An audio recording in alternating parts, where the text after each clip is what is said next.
오늘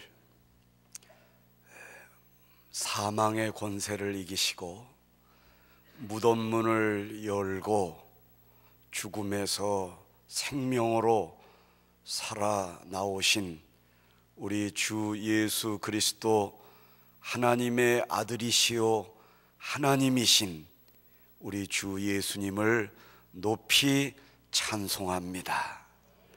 오늘 이 부활의 능력이 이 설교를 듣는 저와 여러분들의 심령 가운데 새로워지는 역사가 일어나기를 축원드립니다.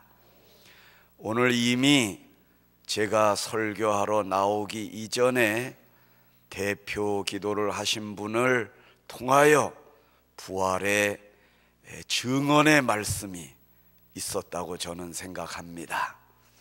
특별히 우리 꽃동산 교회를 지목하면서 이 상계동 지역에 꽃동산 교회를 세워주셨다고 보통 저도 그렇게 기도를 하는데, 이분은 아름다운 꽃동산 교회를 세워주셨다고 하나님께 기도했습니다. 아름다운이라는 그 단어는 상계동의 꽃동산 교회를 요 문장 사이에 없었던 단어를 집어넣음으로써 아름답게 해주었습니다. 그 믿음대로, 그 고백대로, 그분의 기도대로 원래 아름다웠지만 하나님 앞에 아름답다고 이렇게 말을 할 때에 그분의 심령 가운데 아름답게 해주셨다고 저는 생각합니다. 그렇습니다. 부활은 없는 것을 있게 하는 것이 부활입니다. 공부를 잘 못하는 자식에게 축복하고 지혜를 선언하면 하나님의 지혜가 그 아이에게 들어가게 되는 줄 믿습니다. 증인은 자기가 본 것과 자기가 들은 것을 말하는 게 증언입니다. 증언은 증인이 하는 말을 증언이라고 합니다. 오늘 제목이 부활의 증인이다. 오늘 본문 말씀을 통하여 그러면 부활의 증인은 어떤 것을 증언해야 되는가, 이거를 살펴보면서 은혜를 나누도록 하겠습니다. 오늘 본문을 다시 한번 본다면 사도들의 손을 통하여 민간의 표적과 기사가 많이 일어났다. 사도들의 손을 통하여 안수기도를 하니까 죽은 자가 살아나고 맹인이 눈을 뜨고 마비가 되어서 일어나지 못하는 자가 일어나더라 이겁니다. 그래가지고 이거를 보고 많은 그 예루살렘 근처에 모였던 남녀의 큰 무리가 주께로 돌아오는 역사가 날마다 일어났습니다.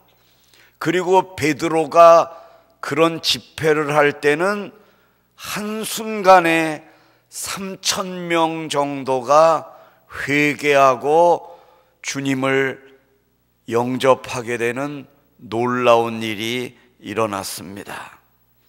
심지어 어느 정도냐면 베드로가 이렇게 설교하러 이렇게 나오거나 지나갈 때, 예를 들면 제가 설교하러 이 본당에 들어와 이는 이해가 안 될 것 같습니다. 앞으로 그렇게 되기를 소망하면서 예를 들겠습니다. 이 베드로 사도가 이렇게 설교하러 나오는데 심지어 사람들이 그 병자를 침대에 있고 요위에 뉘어져 있는 병자를 감히 베드로 앞에 갖다 뉘어놓지 못하고 베드로 옆으로, 길거리 지나는 양 옆으로 병자들을 눕혀놓고요, 베드로가 이렇게 지나갈 때 베드로의 그림자가 지나가면 이렇게 그림자도 따라갈 거 아닙니까? 근데 베드로가 이렇게 걸어가는데 그림자가 따라가는데 그 환자 위로 베드로의 그림자가 이렇게 넘어갑니다. 그러면 그 그림자가 넘어가는 그 환자는 그 자리에서 병이 고쳐졌습니다. 이런 일들을 보고서 사도행전에서는 뭐라고 증언을 하냐면 사도행전 4장 33절입니다.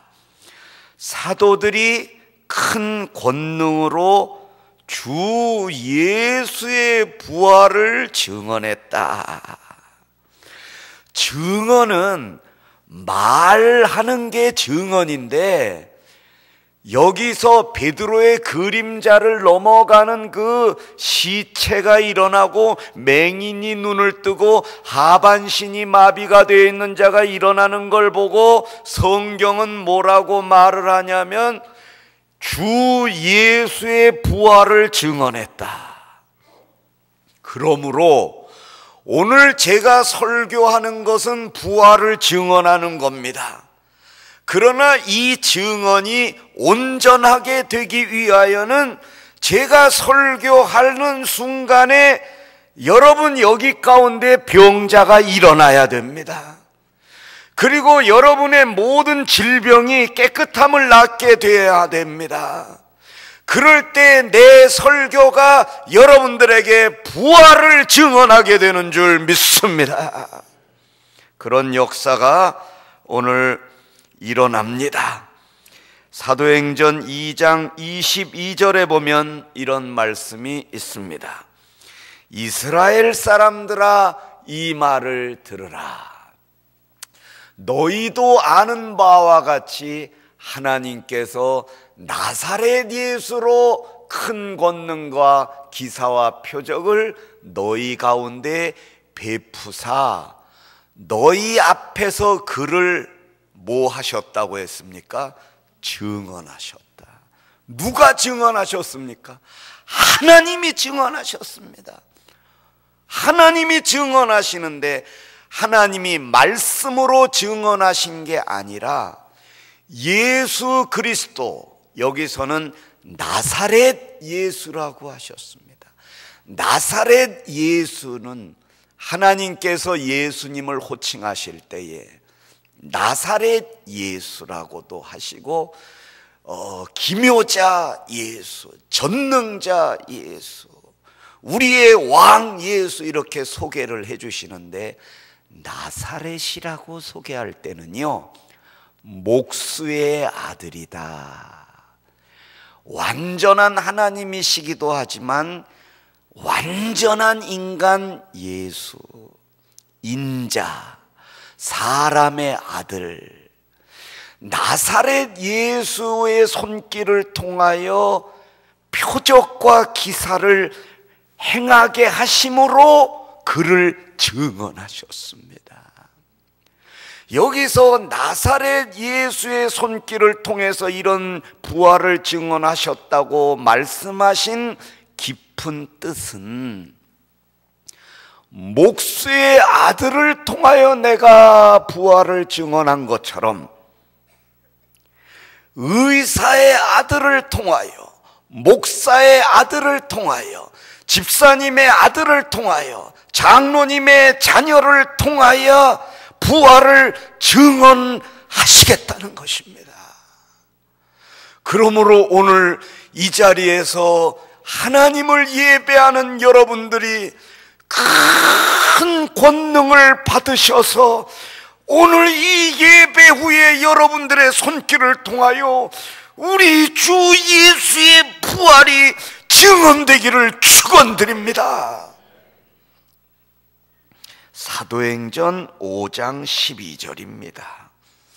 사도들의 손을 통하여 민간의 표적과 기사가 많이 일어났다.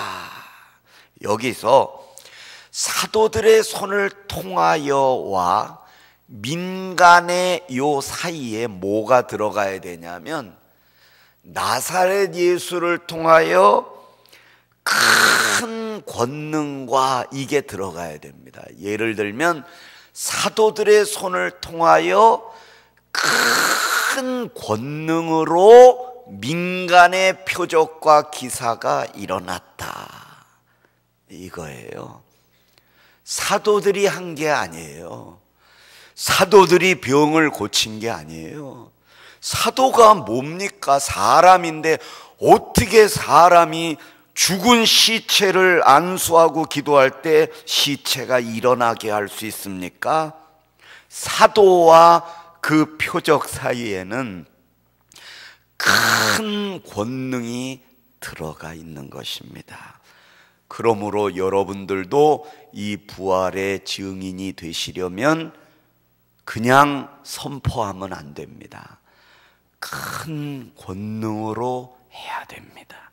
그러므로 여러분이 그 부활의 증인이 되기를 소망하시는 마음으로 큰 권능을 임하게 하여 주옵소서, 이렇게 마음속에 그거를 구하시기 바랍니다.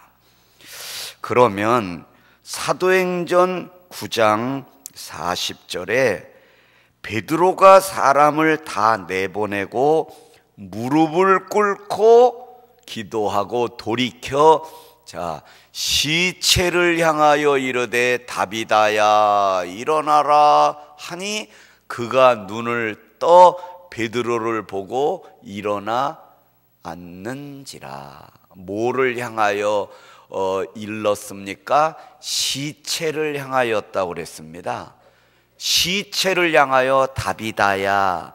우리가 아무개야 이렇게 부를 때는 사람을 보고 부르는 거죠. 시체를 향해서 이름을 부르지 않습니다. 그래서 우리가 장례식 같은 데 가서 기도할 때 시체를 위하여 기도하지 않습니다. 그 유가족들을 위하여 기도하고 이미 천국에 간 그분은 위에서 우리가 더 이상 기도하지 않습니다. 기도해도 소용이 없습니다. 이미 여기에서 숨이 끊어지는 순간 우리의 기도는 거기서 멈추게 되는 겁니다. 그런데 여기서 이 베드로가 시체를 향하여 다비다야 이렇게 부르는 거는 이미 시체를 보고 베드로가 말하기 전에 하나님이 살려놓으셨다는 겁니다. 왜냐하면 시체를 이름을 안 부르니까. 그러니까 베드로가 말하려고 이렇게 할 때 벌써 시체가 살아난 거예요. 베드로는 그냥 말만 한 거예요. 일어나. 이건 말만 한 거예요. 그러면 어느 순간에 하나님이 이 일을 진행하셨는가? 그 앞에 비밀이 있죠. 베드로가 사람을 다 내보냈다고 그랬어요. 사람을 다 내보내는 순간 권능이 임한 건 아닙니다. 근데 그 다음에 권능이 임하죠. 다 내보낸 다음에 뭐라고 그랬어요? 베드로가 무릎을 꿇고 기도하여, 무릎을 꿇고 기도하고, 이 순간에 큰 권능이 임한 것입니다. 무릎을 꿇고. 이때까지 내가 생각하고 판단했던 상식과 고정관념을 다 하나님 앞에 내려놓고 무릎을 꿇는 것입니다. 의학적으로는, 상식적으로는 이해할 수 없는 절망과 슬픔 앞에서 그거를 다 내려놓고 주 예수의 발 앞에 내 무릎을 꿇는 것입니다. 그러면요 100% 권능이 임합니다. 할렐루야. 여러분, 사도행전 9장 41절입니다. 베드로가 손을 내밀어 일으키고 성도들과 성도들과 과부들을 불러들여 그가 살아난 것을 보이니, 그러니까 베드로가 한 일은 베드로가 살린 게 아니고 베드로는 무릎을 꿇고 기도한 것밖에 없다 이거죠. 사도행전 9장 42절을 보니까 온 요빠 사람이 알고 많은 사람이 주를 믿더라. 예. 베드로가 한 걸 보고 믿었다고 그러지 않았죠. 알고 믿었다. 뭘 알아요? 아, 저거는 베드로가 고친 게 아니구나. 베드로가 그냥 말하려고 그러는데 시체가 움직이고 있었네. 아, 이거는 하나님이 하신 일이구나. 그거를 알았다는 것입니다. 여러분도 이 진리를 알게 되기를 축원드립니다. 출애굽기 32장 11절을 보면 이런 말씀이 있습니다. 모세가 그의 하나님 여호와께 구하여 이르되 여호와여 어찌하여 큰 권능과 강한 손으로 애굽 땅에서 인도하여 내신 주의 백성에게 진노하시나이까. 모세가 그랬어요. 자기가 이스라엘 백성들을 끌고 나왔다고 얘기하지 않습니다. 주여, 주께서 큰 권능으로 이 백성들을 나오게 하셨나이다. 절대적으로 이런 사고방식을 가지면 하나님이 권능을 주십니다. 여러분, 사도행전 13장 17절에 이것을 증언하고 있습니다. 이 이스라엘 백성이 하나님이 우리 조상들을 택하시고 애굽 땅에서 나그네 된 그 백성을 높여 뭐예요? 큰 권능으로 인도하여 내셨다. 할렐루야. 민수기 33장 3절에도 증언하고 있습니다. 그들이 첫째 달 15째 날에 람셋을 떠났으니 곧 6월절 다음 날이라. 자, 이제 큰 권능은요, 다시 한번 자막을 띄워줘 보셔요.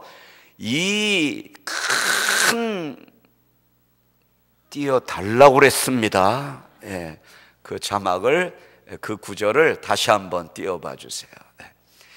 여러분, 여기에 보면 모세가 그 이스라엘 백성들을 데리고 떠났는데 그 날이 언제냐면 6월절 다음 날이라. 왜 이 날짜를 밝히냐면 큰 권능이 6월절 날 일어났다는 것을 하나님이 우리에게 가르쳐주고 싶으신 것입니다. 이스라엘 자손이 애굽의 모든 사람의 목전에서 큰 권능으로 나왔는데 그 큰 권능이 언제 임했느냐? 6월절 날 임했다 이겁니다. 그러니까 여러분들이 큰 권능을 받으려면 6월절로 가봐야 됩니다. 도대체 그날 무슨 일이 일어났는가? 6월절은요, 6월 넘어간다, 영어로 패스 오바. 내가 어린 양의 피를 볼 때에 내가 너를 넘어가겠다. 이게 6월절입니다. 하나님이 바로 왕을 심판하시기 위하여 이스라엘 백성들을 안 내보내주니까 10가지 재앙을 내려서 바로를 그냥 물리쳐 버리십니다. 9째 재앙까지도 바로 왕이, 애굽의 바로 왕이 움직이지 않았습니다. 그런데 10번째 재앙은 바로 이 6월절인데요. 이게 뭐냐면 바로에게 가서 이야기해라. 오늘 밤에 니네 아들, 애굽의 모든 사람들의 첫 번째 아들, 짐승들의 첫 번째 짐승, 오늘 밤에 다 죽인다고 그랬어요. 모세야, 이 재앙만큼은 바로 왕이, 바로가 버티지 못할 거다. 그리고 그날 밤에 그러면 하나님, 우리 이스라엘 백성들은 어떻게 합니까? 염려하지 마라. 너희들 집에 오늘 해가 질 때쯤 어린 양을 잡아 미리 딱 잡아놔라. 잡아놔가지고 그걸 갖다 목을 찔러. 그래서 목에서 피가 콜콜콜콜 나오면 그거를 그릇에다 담든지 해가지고 헝겊으로 이렇게 칠해가지고 헝겊 피를 적셔가지고 니네 집에다가 문 설주와 문 임방과 문 설주에다가 피를 발라라. 그리고 오늘 밤에 니네 자손들, 니네 가족들은 전부 그 집 안에만 있어라. 만약에 집 밖에 나와 있으면 다 죽는다. 애굽 사람도, 바로 왕도, 바로의 첫 번째 아들도 그 집에만 들어가 있으면, 어린 양의 피가 발려져 있는 그 집에만 들어가 있으면 죽음의 사자가 그 집을 넘어간다. 이겁니다. 이게 6월절입니다. 자, 그러면 출애굽기 12장 13절입니다. 내가 애굽 땅을 칠 때에 그 피가 너희가 사는 집에 있어서 너희를 위하여, 여길 잘 보세요. 너희가 사는 집에, 너희를 위하여. 이거는 뭘 강조하시는 거냐면 너를 위하여. 오늘 이 말씀을 듣는 바로 여기 나와 있는 너를 위하여 내가 이 표적을 행한다. 아멘입니까, 여러분? 그렇습니다. 오늘 설교하는 제 자신에게 하시는 말씀이라고 저도 생각합니다. 내 아들아, 염려하지 마라. 내가 네가 사는 집에 너를 위하여 이 표적을 행하리니 사람들이 너를 보고 주 예수의 부활을 증언하게 될 것이로다. 그렇지 않습니까, 여러분? 이미 죽었어야 될 죄가 아닙니까? 병원에서 6개월 사형 선고를 내렸던 저였습니다. 하나님이 불쌍히 여기셨습니다. 생명을 주셨습니다. 나는 오늘 이거를 증언하러 여기에 왔습니다. 사랑하는 우리 주 예수께서 마른 막대기만도 못한 불쌍한 인생에게 생명을 더하셨습니다. 날마다 그것을 감사하고 있습니다. 날마다 그 사랑을 내 육체 가운데 느끼고 있습니다. 여러분, 2011년 5월에 6개월 산다고 그랬는데 벌써 2년이 지나가고 있습니다. 하나님의 은혜가 너무 감사합니다. 무덤문을 열고 나오신 우리 주 예수께서 불쌍한 저를 향하여 부활을 명령하셨습니다. 모든 병의 덩어리들을 소멸시키셨습니다. 오늘 이 부활의 큰 능력이, 큰 권능으로 여러분 육체 가운데도 나타나기를 축원드립니다. 마지막으로 마가복음 15장 37절에 예수께서 큰 소리를 지르시고 숨지시니라. 여기서 큰 소리는 큰 권능을 의미합니다. 여기서 크다라는 것은 보이스가, 목소리가 메가, 크다는 의미와 함께 great, 위대하다는 뜻이 있습니다. 예수님이 큰 소리로 부르짖으신 것은 말만 크게 하신 것이 아니라, 말씀만 크게 한 게 아니라 위대한 음성으로 하나님이 역사하셨다는 겁니다. 위대한 음성, 위대합니다. 인류의 구원을 이루시고 죽음의 권세를 물리치시는 전능하신 하나님의 음성은 그 어떤 경우에도 위대할 수밖에 없습니다. 우리는 그 위대하신 하나님의 아들, 딸들입니다. 여러분, 이제 오늘 이 부활절 아침에 위대한 음성으로 우리에게 말씀하시는 그의 음성에 귀를 기울이시기를 바랍니다. 요한복음 11장 43절에 이 말씀을 하시고 큰 소리로 나사로야 나오라 부르시니 죽은 자가 수족을 배로 동인 채로 나오는데 그 얼굴은 수건에 쌓였더라. 예수께서 이르시되 풀어놓아 다니게 하라 하시니라. 여기서 예수님이 여기서도 큰 소리로 나사로야 나오너라 했습니다. 무덤을 향하여 죽어서 나흘이 된 썩은 시체 냄새가 났다고 그랬습니다. 그 시체를 향하여 예수님이 큰 소리로 부르셨습니다. 나사로야 부르셨습니다. 나오너라. 오늘 이 자리에 앉아 계신 사랑하는 성도 여러분, 병을 갖고 오셨습니까? 위대한 음성으로, 큰 권능으로, 큰 소리로 여러분을 향하여 명령하시는 부활의 주의 음성을 듣게 되시기를 축원드립니다. 기도하겠습니다.